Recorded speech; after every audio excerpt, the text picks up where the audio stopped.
gonna, you know, the best way to put it is I think Russia basketball might be back. If it's not back, it's coming back, and it's coming back quickly. Here's Penna again. Assault to the left a little bit, but Kubai hustles in and gets the rebound. Fedorenkova also back in for Russia, number 8. Here she is, Romeo. She's entertaining, but she may have stepped out of bounds.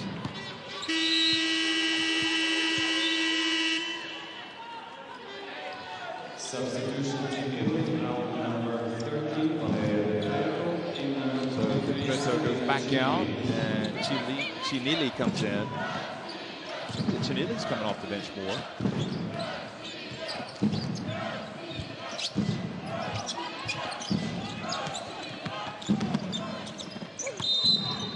Ball goes and it hits the under part of the backboard, so that's a turnover.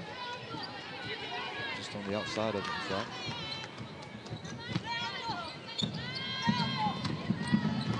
Here's Romeo. He's got a very distinctive game, but plays with a lot of flair and panache. Absolutely. Not shy from taking those 1-foot deep 2s, even 3-pointers. Would you say it's almost un-Australian the way she plays? Here she is. Look at this. She's going to put it up. Look at that. Look at that. Right on cue, but this time misses, but they get it back. Then again, in those situations. Well, the 3 from Romeo. And Kubai in there battling for the rebound. I tell you, another young 20-year-old player for this Italian team. Plays for Georgia Tech, had a solid season. The ACC. Now the 3-pointers. Good from Penna. So it's the 2 players actually from that part of the world. Penna playing at Wake Forest and Winston-Salem, where a certain Tim Duncan played his college basketball. And also Kubai. Yes, he did. Well. Yes. Yeah. Maiga on the baseline. Romeo passes up to Penna. Romeo also played in the U.S. and university. Was at University of Washington. Nice. The Huskies. Yep. The Great Northwest. She's well traveled, I have to say. Here's Trippa penetration, and I think what I find interesting about this Italian team tonight is they look very confident, but watch how confident they are now that Vadeva's coming back in. Here's the last play with Penna knocking down the 3. Well, you know, that group of death, it was really kind of up in the air who would finish 1st through 4th. Same with our group, that being said. And I'm sure when Italy found out that they play Russia, they might have went like this. Gained a little bit of confidence. Yeah, well, I think I would rather play Russia than Belgium or Serbia. Look at Kripa. Oh, and she can even do that. That's multi-skilled. I find, yeah, it's a tough one, really. Who do you want to play? It's like pick your poison. Do you want to play Belgium? Do you want to play Russia? Do you want to play? And I just think that out of all of the FIBA Women's Eurobaskets that I've seen over the years, this one is more wide open than any Eurobasket. And part of that is because for perhaps Alba Torrens is not here for Spain. But Siak isn't here for France. Exactly. So, and you know, there haven't been a lot of blowouts in all the groups in this tournament. There's definitely been some, I would call upsets. But when you see the whole tournament, they're not upsets anymore. But at the time, you know, before the tournament started, who would you have said, oh, they won't beat that team? But we've seen that already, which makes it a really exciting tournament. Well, look at Russia pass on the ball quickly. Now Vieiro gets a terrific rebound and takes the punishment and scores. She will go to the line. That is what you call a big-time putback. Watch this. The rebound goes over Kubai and then gets hacked by Kubai, who goes out of the game, and Andre comes back in.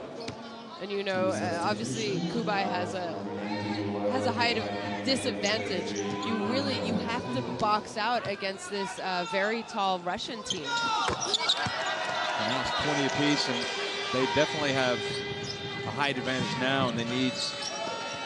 Oh, now a good bit of pressure. Baglova hustles down and almost And now there's 16 on the shot clock. Now, there's 16 on the shot clock. They're saying there's 1 second, but she's going to have to throw it past half court. She does, but can Andre catch it? No, she cannot. So Russia rewarded for the good defense after all. And they can reclaim the lead. Vadeva picked up her dribble, couldn't go to work. Italy would rather her catch the ball that far away from the basket. Now Vieira, though, catches it down low, and she's becoming a force inside, and Crespi is going to talk about things. He sees this twin tower approach from Russia being a problem. High is Vadeva, and she passes it down low to Vieira.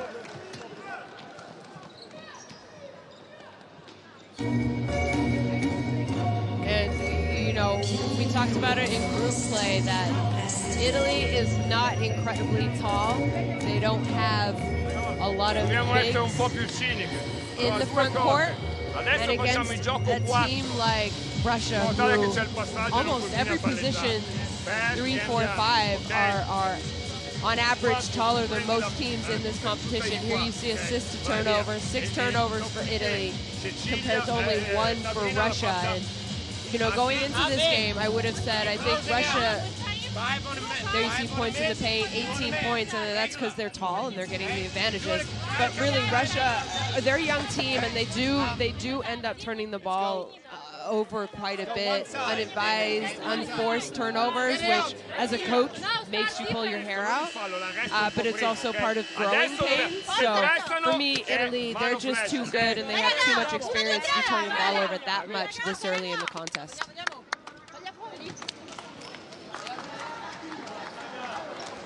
Pano 6 points, 2 assists, 2 blocks. Much like Anna Petrakova doing the translation there for Coach Lang, former Russia player, not that long ago, in fact. Pano's 3.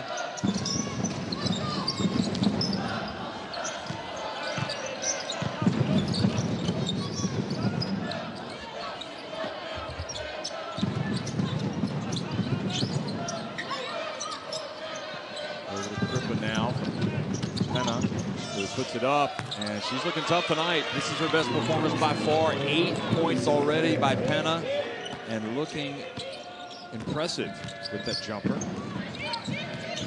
It's a great looking jump shot also, and she hasn't. Look at that. They knew the dump was coming, and look who it was that was breaking it up. Kripa. I think Kripa almost spends most of her time on the floor too, because she does dive, sacrifice. I mean, she's someone who probably needs to ice her body at the end of every game. She's Martina Kripa shirts around town. Look at this. Andre boxing out Vadeva, and now Romeo fouled. She got close to midcourt by Russia's number 18, Lezhkovtseva, the elder statesman, 32 years old. No, in fact, Belyakova is the older statesman at 33.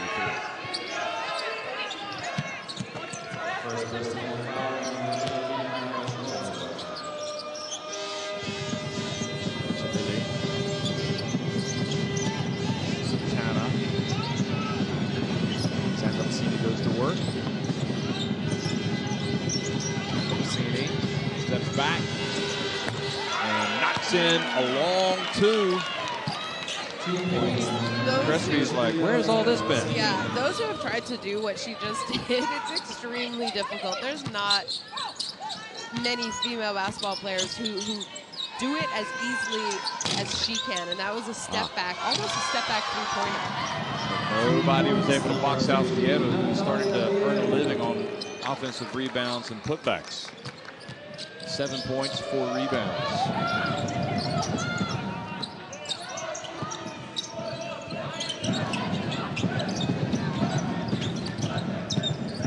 Sangelasini again. Rebounds it, is able to get the ball over after falling down. His teammate, Maglova. Andre reaches in and commits the foul. I suppose what would be worrying if you're recipe is that you know that your team isn't going to be able to shoot the ball as well as they have all night. And I'm sure that's what Long's thinking. They can't continue to do this. And also what's worrying is that Russia are getting a lot of easy shots on putbacks. Well, I mean, Russia lead this tournament in rebounding in general, combined offensive, defensive at 46. They get 13.7 offensive rebounds a game, and they already have 10 today, which, you know stats, I mean, that's enormous. Like, you really, if you're Italy, you got to figure out a way to not, like you said, not give this Russian team second chance points, because it'll be hard for Italy to continue shooting the percentage and the rate that they are shooting right now. You know, they're 40% from three, 44% for the game. So what do? You got to cut down offensive rebounds. And they've got to go to work in here as well. And the foul on Zandalicini sends Messina to the line. Number 17, Italy, Giorgio Sultana. I think with their guard play, Italy might be able to cause some problems, forcing some turnovers against Russia. Look at that angle. That is from the Spider camera. Is that your favorite camera here? It is pretty cool. We have the advantage. We actually get to watch it, and it's entertaining to just watch how it moves. It's mesmerizing. Kind of like a spider on a web. It is. Look at that. Sizing up everybody like with flies. Okay, here we go. Dotto. Russia with that 1-point lead after the Messina free throw. Nearly gets to Dotto. Takes the handoff and goes in and scores. And that was good ball movement, good movement in general by Italy. And, you know, I was kind of harping on them the first two games. I was a little disappointed with the way that they were playing, but they really changed things up in that third game, and they've continued to play like they did the last group game. Messina, very tough shot. Great defense by Italy. And Messina now. Seems like the Vadeva factor offensive has been neutralized a little bit.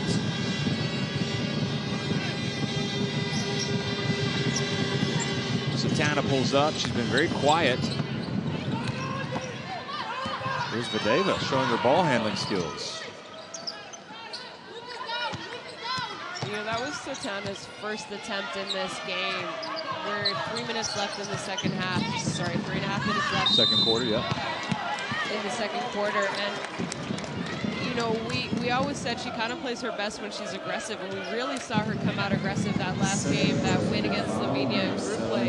And I'm wondering if, we didn't see her play in the second half, I'm wondering if, you know, she has tape on her calf.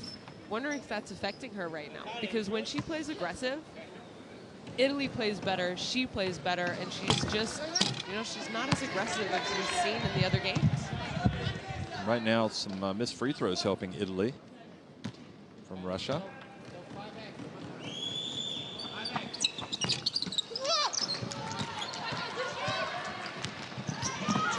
So Italy maintained their 1-point lead. Sinili.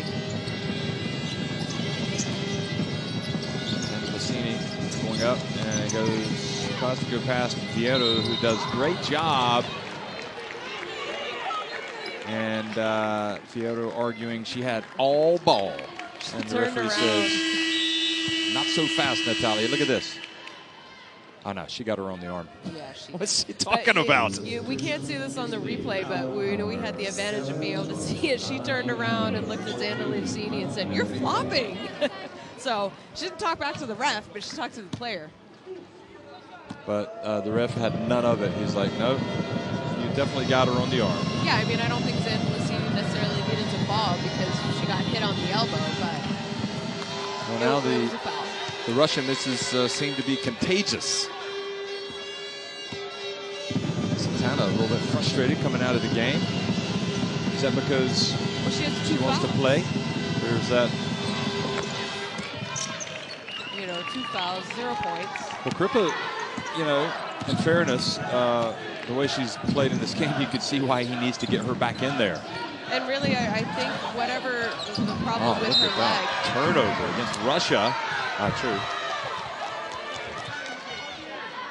And Long, who's the husband of Sandy Brondello, the Australian national team coach, calls timeout. It's not about a coaching couple. I was about to say, can you imagine the conversations around the dinner table? Or by, you know, Skype or FaceTime after this. I'm sure she's probably watching this. Okay. You think she'd be watching this? Yeah, you know, she is the coach of the Phoenix Mercury in the WNBA, so she probably has a few things to do. You know, 8 hours ahead. There you see that offensive rebounding, second chance points. I mean, Italy has 8 second chance points. Italy's lucky that Russia only has 11 points from offensive rebounds because 10 is way too many to give up in a half. There's still 3 minutes left in this second quarter. 8 assists for Italy, 6 turnovers, however. 7 assists for Russia, 2 turnovers. But, you know, Sandy Brondello's one of those Australian greats, and I really enjoyed watching her coach at the World Cup. I thought she did a fantastic job. They were a fun team to watch. You know, they just didn't put it together in the final, did they? Against the USA, they came out and just, I don't think we saw the best from them. Did you ever play against her in terms of when she coached? No. You didn't? No. Shona played for Canada and numerous clubs in Spain and France. I think Sandy Brondello shot to fame playing in Germany. She won Euroleague. Absolutely. Here's Zandalicini. Another jumper. And looking pretty tough right now. 4-point advantage. Now with Vadeva in, now she's going to go down to the low block and catch it from Vieira. Now this is unstoppable. That's where she needs to be. Absolutely, and they went away from her. She had 8 points pretty early, and they run a few plays from her. She's so good. She's talented. And I'm not saying just scoring wise. She also reads the game incredibly well. So she knows where to move. If it's, you know, after a pick, she knows if she should roll, short roll, dive to the basket, slip it. And she has great hands. Oh, beautiful pass to Chanilli from Zandalicini, taking the shot clock all the way down to the end.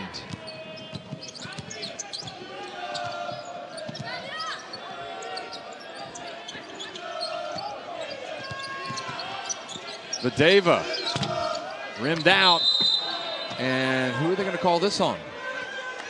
Zandalicini was boxing out Messina, and they're going to call it on Messina. Look at this. Shot clock winding down, and Chanilli snuck in there. Like I said, the animated Coach Crespi. Exactly. He's animated when something good happens, and he's animated when something bad happens.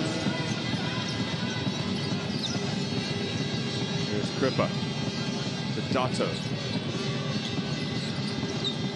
I love the Italian suits. The best dressed coaching staff here, and Zandalicini now scrapping for the rebound. Chanilli, and Italy will keep the ball at this end. Here we go again. That was a step back from Zandalicini. So timeout has been called with 1:19 remaining in the first half.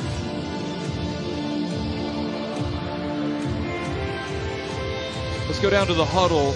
If it's okay, it's going to be Coach Crespi. Adesso 6 facciamo, 6, ok? Quindi la rimessa la fa Creppi, Ceci sei qua, Sabrina sei qua, blocco. Points in the paint, 22-8. Is that really surprising? Sabrina la prende, boom boom boom, la passiamo qua a Francesca che è venuta e poi siamo. We go here. Pass. Masha, you swing it. And Nastya, come in. Swing it here, but then we It helps that Italy shot 40% from deep. Again. Run it, Reagan. Stessa cosa. Ed è sempre, se la Francesca la palla qua, sempre vuoi screen di lì, ok? Ci siamo, abbiamo capito. E dobbiamo difendere. E Olby, sei qua. What we need. I'm always curious to know if there's Zandolosini's numbers. Curious to know, you know, with that coach doesn't speak the native language and has to have the translator. Sometimes things get lost in translation, or maybe it's not as effective. Yeah. A lot of these women for the Russian team, especially, they play on EuroLeague teams in Russia. They play on Euro Cup teams in Russia, which do have a lot of foreigners. So Yeah. I think English is spoken. It's one of their languages, yeah. A lot during their pro season. So basketball-wise, I think they have a pretty good understanding, even if it isn't their native language. They've got to launch it, and they do, and they get it off, and good hustle from Kripa coming in there and getting the ball back for Italy. And that's a perfect example of, she doesn't get that offensive rebound. No. But she is the reason, look at this, she is the reason that they have the ball back.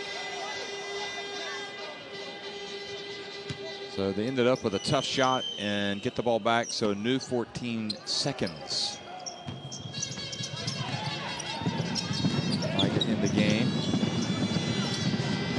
Zandolosini beats pressure with pressure and scores. He says, if you're going to come out and guard me man-to-man, I'm going straight to the basket.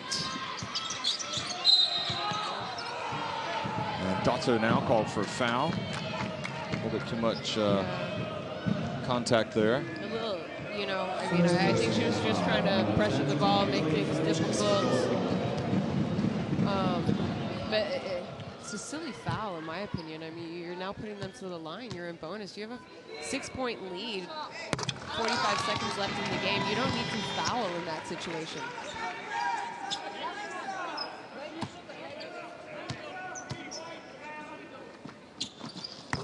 And she does indeed.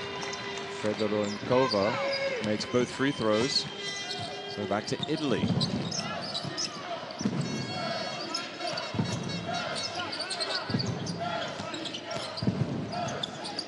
Chinilli in the lane. Kripa with the rebound. Only 14. So there's about a 10-second differential in the game clock and the shot clock. So Italy are going to have to launch it. Zandolosini does from deep, front back of the rim. And Vadeva rebounds it.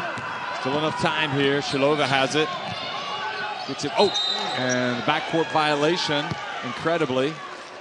Shilova. I mean, I know you're waiting for your best player to arrive, but It wasn't like she was under pressure, like she had to make that pass. I'm not sure she knew the game clock, to be honest. So 2.3 seconds remaining. What is Italy going to run? Get it to Dotto. She puts up a prayer right at the end. So all